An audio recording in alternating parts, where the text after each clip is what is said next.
We all know the text. In the beginning, God created the heavens and the earth. The word create is often taken to mean poofed into existence or created out of nothing, but this simply isn't what the word means. The Hebrew word is bara, and as we'll see, it doesn't mean to create from nothing. One way you can tell this is just by the description of the act and the scene. After saying that God created, that God barad, does it describe stuff poofing into existence from nothing, or does it describe something else? Here's the first 3 verses of Genesis 1 from the Jewish Publication Society's 1985 translation.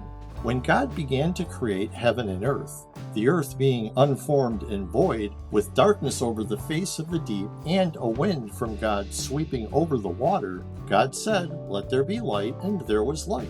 Notice how the first verse here isn't a complete sentence. It doesn't say, "In the beginning, God created the heavens and the earth," period. Instead, it's introducing what things were like when God began to create heaven and earth. And according to the passage, there was already earth and there was already water.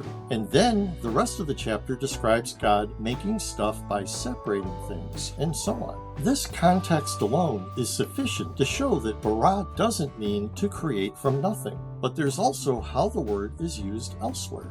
In Joshua 17:15, check out how it uses the word bara. And Joshua said to them, "If you are many people, go up for yourself to the forest and hew for yourself there in the land of the Perizzites and the Rephaim, as the hill of Ephraim is too narrow for you." The word hew here is bara. Obviously, the people aren't going to the forest to create from nothing.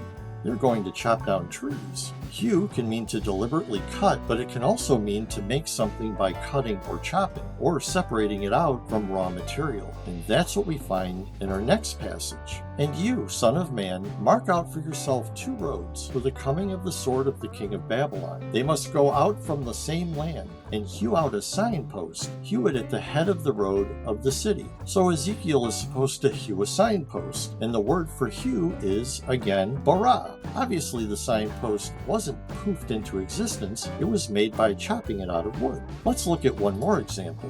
"But if hewing Yahweh hews, and the earth opens her mouth and swallows them and all that's for them, and they go down alive into a grave, then y'all will know that these persons have spurned Yahweh." In this passage, for Yahweh to cause the earth to split open is for him to hew it, to bara it. So rather than Genesis 1 describing Yahweh making the world through some sort of mysterious non-physical causation, it uses language that evokes physical causation, hewing.